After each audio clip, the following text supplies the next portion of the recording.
Good morning, everyone. Good morning. Hopefully, you had a good yesterday.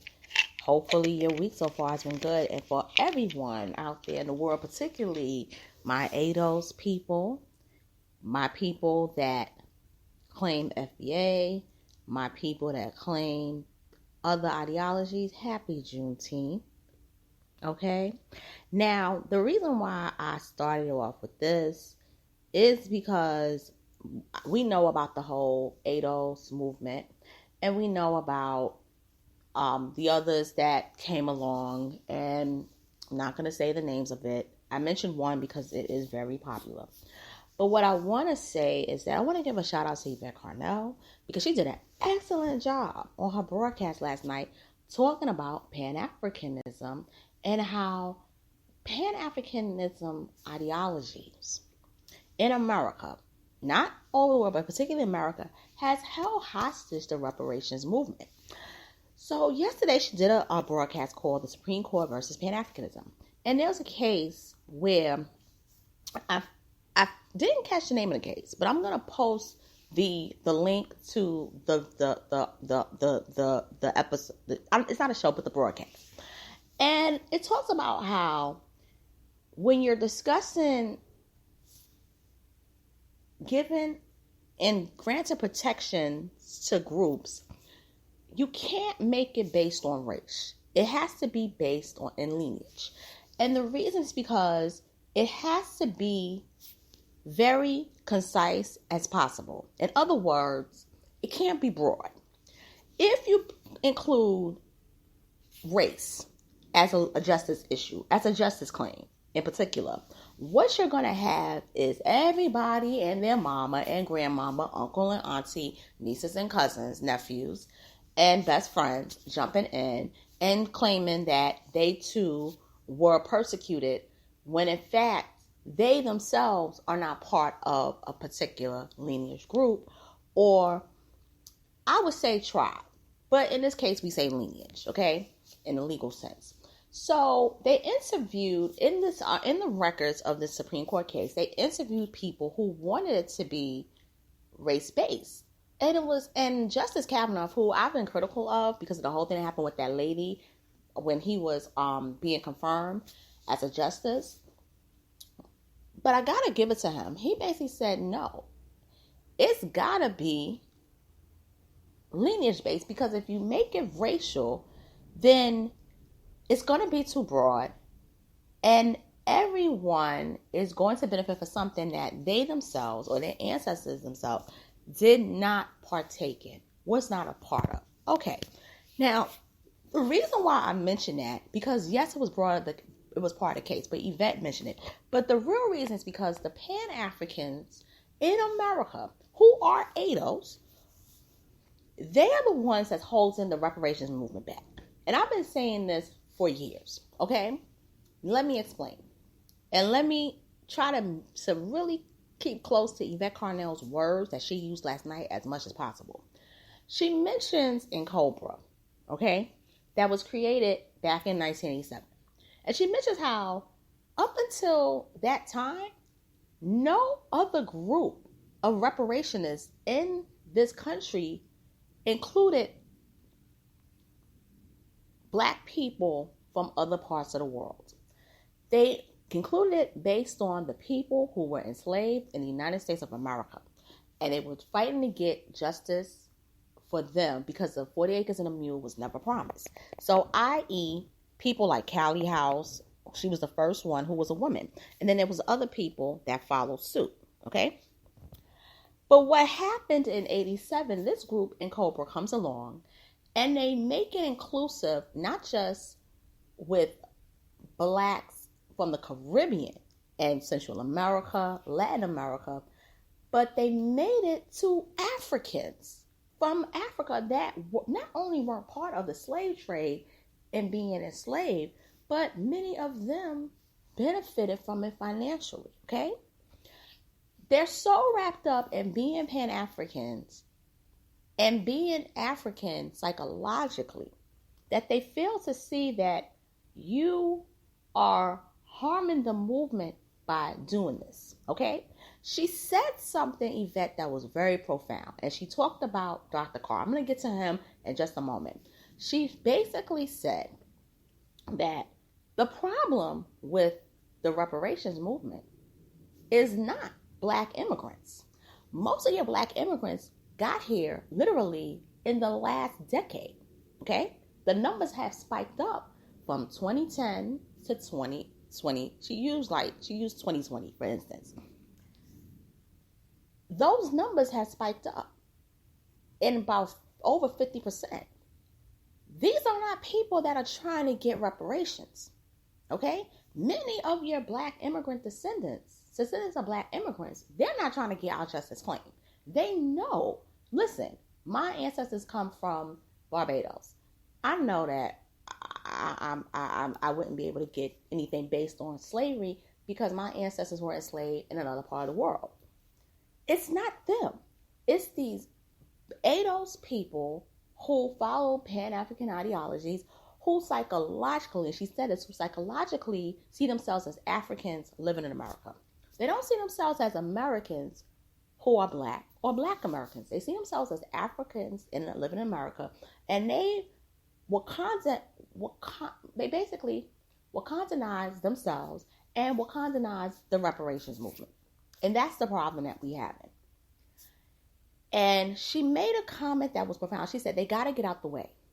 In order to make this work, they have to get out of the way, and we need to take this seriously and join chapters. Now, I'm not going on making this statement to basically, say, hey, people should join the chapters. But what I will say is that if you're committed to this movement and you've been doing the work as a person who's ADOS, go out there and join them chapters. If you got the time, go out there and join chapters.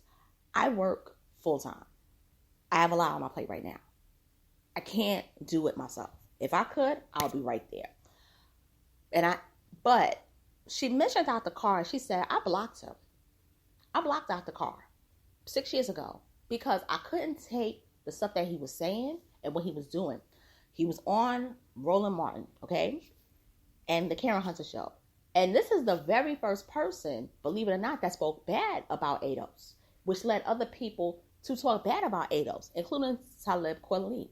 It was not Talib Kweli who started that. It was Dr. Carr that started it because he didn't like the fact that it was centered on lineage base. Now, yes, he has changed he talked about it recently that it would have to be lineage based, but 6543, even 2 years ago, he was basically trying to make it broad and African, okay? And said that all movements basically in this country were helped and worked because they became global. That's not true, okay?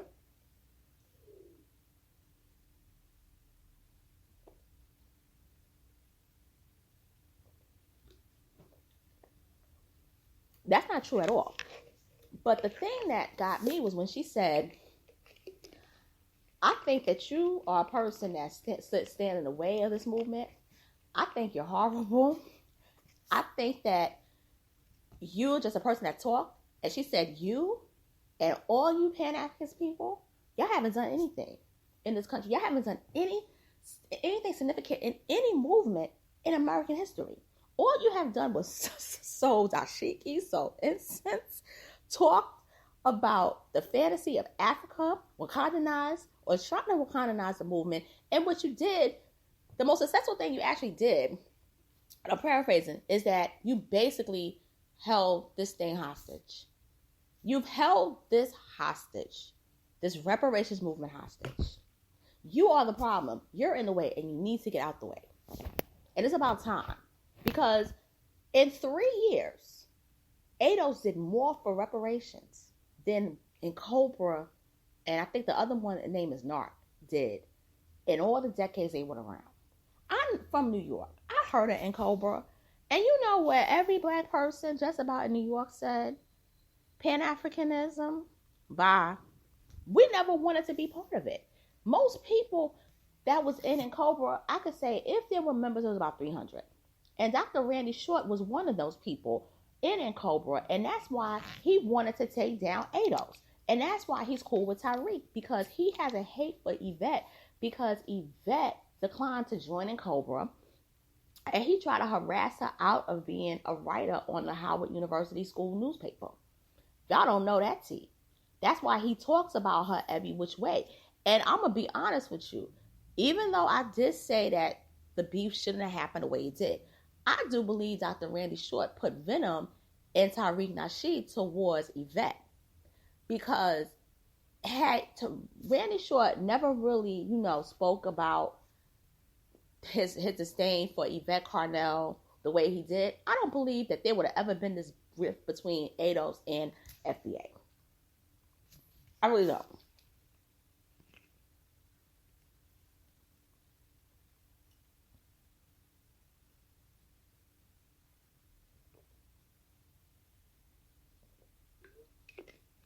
I really don't think so. I really don't think so. And this is why you got to be careful with a lot of them. And he's a Pan-Africanist, by the way.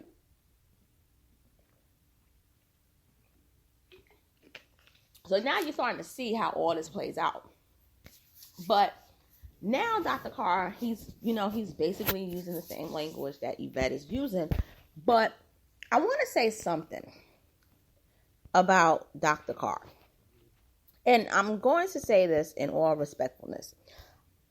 Outside of all the things, I don't have a personal thing against Dr. Carr. But what I've noticed is that Dr. Carr is anti-American in every which way and form. This is a man that, even when we talk about like the cultural things that blacks do, he looks at it not in the form of American blacks. He looks at it as a global spectrum of blacks. Okay? He doesn't look at anything through the lens of being American. He looks at it being the lens of an African American. And he calls all of us in America African. And that's the one thing I don't like about the man. I'm not African legally or ethnically. My ancestors were African, but I'm American, and I resent that. Another thing is that Dr. Carr is on mainly two platforms, Roland Martin and Karen Hunter. And I noticed that when Yvette was a guest on Karen Hunter's show, he was not there. And I think he chose not to be there because he didn't want to interact with Yvette.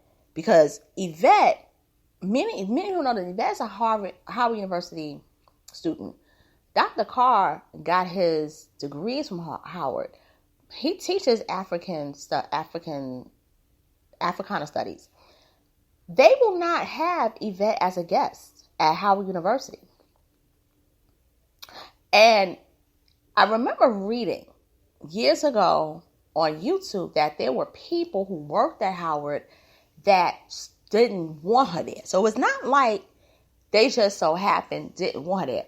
It was someone that wrote in the comment section that they didn't want her as a guest. That there were people that worked there and they didn't want her as a guest because what she spoke about would interrupt their self-interest. And I believe, looking back, I believe that that person wrote that was mentioning Dr. Carr because he is, I believe, the chair of the Africana Studies Department. And I remember Yvette said he was a weirdo, and they have all these weirdos teaching like weird curriculum, pseudo curriculum. And I want to close it and state that this is the beginning of the movement.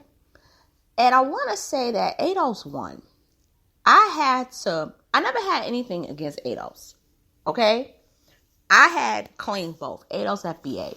But looking at things on a larger spectrum, and this is nothing against anyone, including Tariq Nasheed, but I have to say ADOS won. Because ADOS has always been serious about the work since the beginning.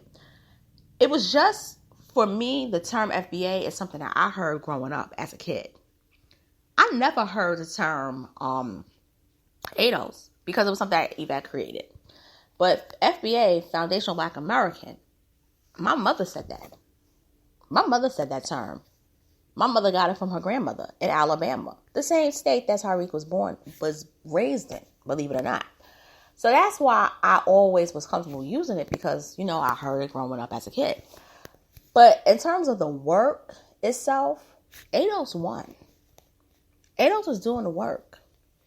In 3 years, we went from